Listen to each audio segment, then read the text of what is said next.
Good morning student. आज हम हिंदी व्याकरण का एक भाग विराम चिन्ह को पढ़ेंगे। ठीक है, जब हम हिंदी की पुस्तक को पढ़ते हैं या लिखते हैं हम हिंदी को, तो हमें किन किन विराम चिन्हों का प्रयोग करना चाहिए और कहाँ प्रयोग करना चाहिए उसके बारे में हम आज समझेंगे। जो कि एक विराम चिन्ह एक हिंदी का महत्वपूर्ण भाग है, महत्वपूर्ण हिस्सा है। तो हम उसके बारे में आज जानेंगे, विराम चिन्ह के बारे में।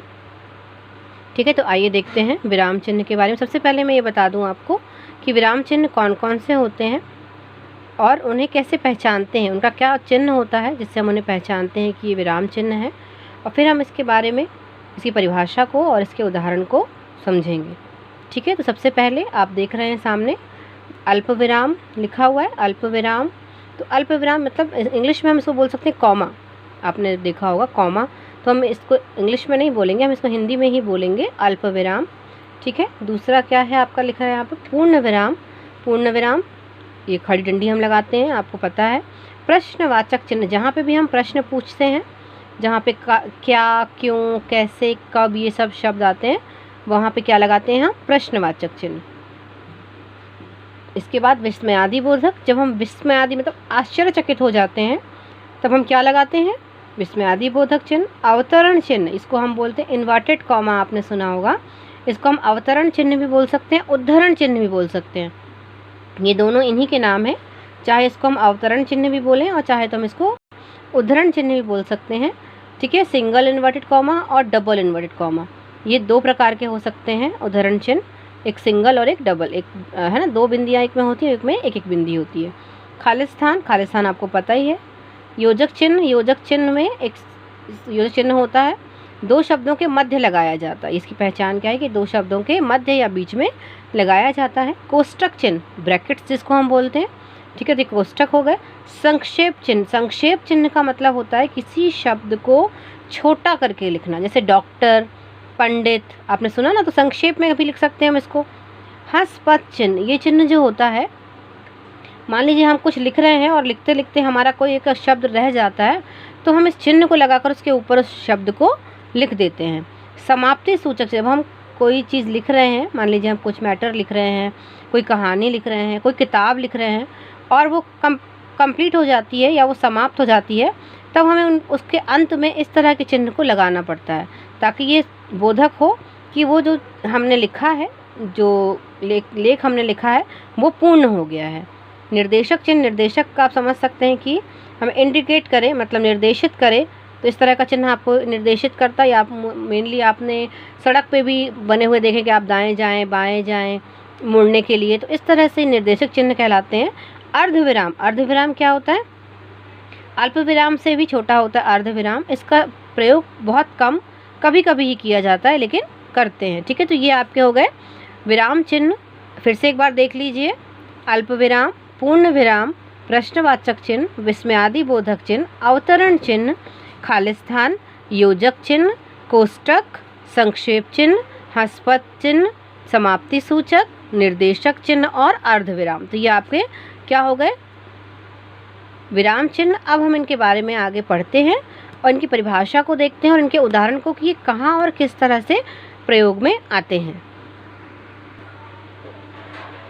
आइए अब हम इसके एग्जाम्पल्स, इसके उदाहरण और इसकी परिभाषा को देखते हैं कि हमें चिन्ह को कैसे पहचानना है और कहाँ चिन्ह का प्रयोग करना है। सबसे पहले पूर्ण विराम, आपके सामने देखिए चिन्ह बना भी हुआ है पूर्ण विराम का।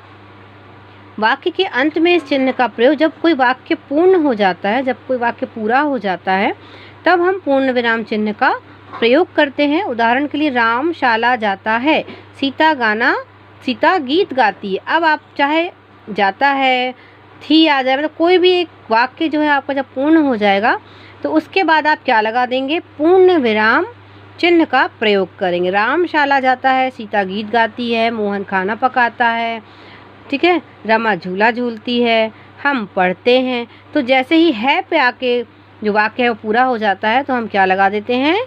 पूर्ण विराम चिन्ह का प्रयोग करते हैं। आगे देखिए, अल्प विराम। अल्प विराम मतलब जिसे हम बोलते हैं ना कॉमा, तो दो या दो से अधिक शब्दों, वाक्यांशों या वाक्यों को, मान लीजिए दो या दो से अधिक शब्द दिए गए हैं, दो या दो से अधिक वाक्य दिए गए हैं, तो उनको अलग अलग करने के लिए हम किसका प्रयोग करते हैं? अल्प विराम का प्रयोग करते हैं। कैसे?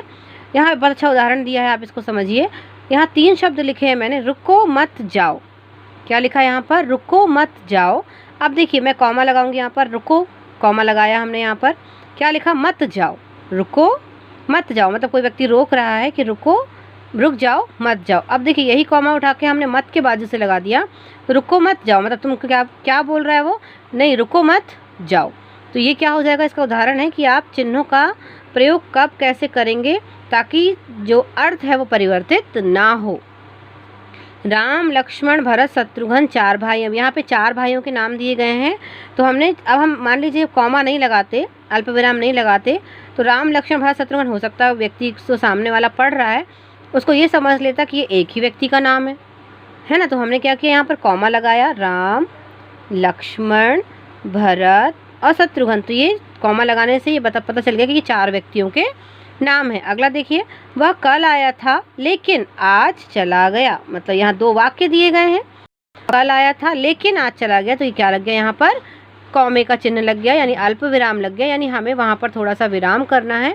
और ये बता रहा है कि वहाँ ये 2 वाक्य जो हैं वो अलग अलग हैं, एक ही नहीं है। तो आपने अभी 3 चिन्ह देखे, पूर्ण विराम चिन्ह, अल्प विराम चिन्ह और ठीक है। आगे देखते हैं तीसरा चिन्ह क्या है।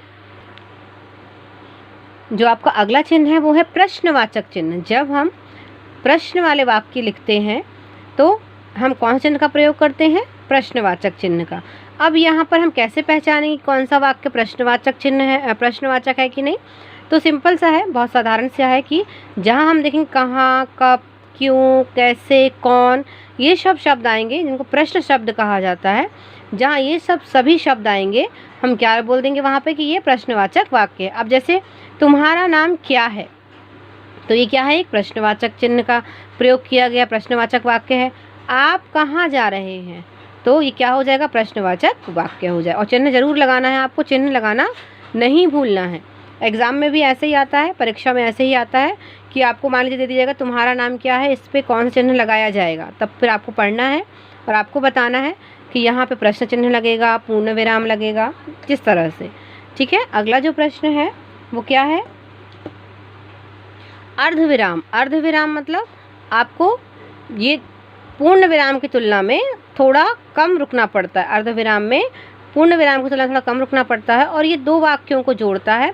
2 वाक्यों में लेकिन और ये सब नहीं लगेगा, सिर्फ क्या लगेगा? अर्धविराम लगेगा।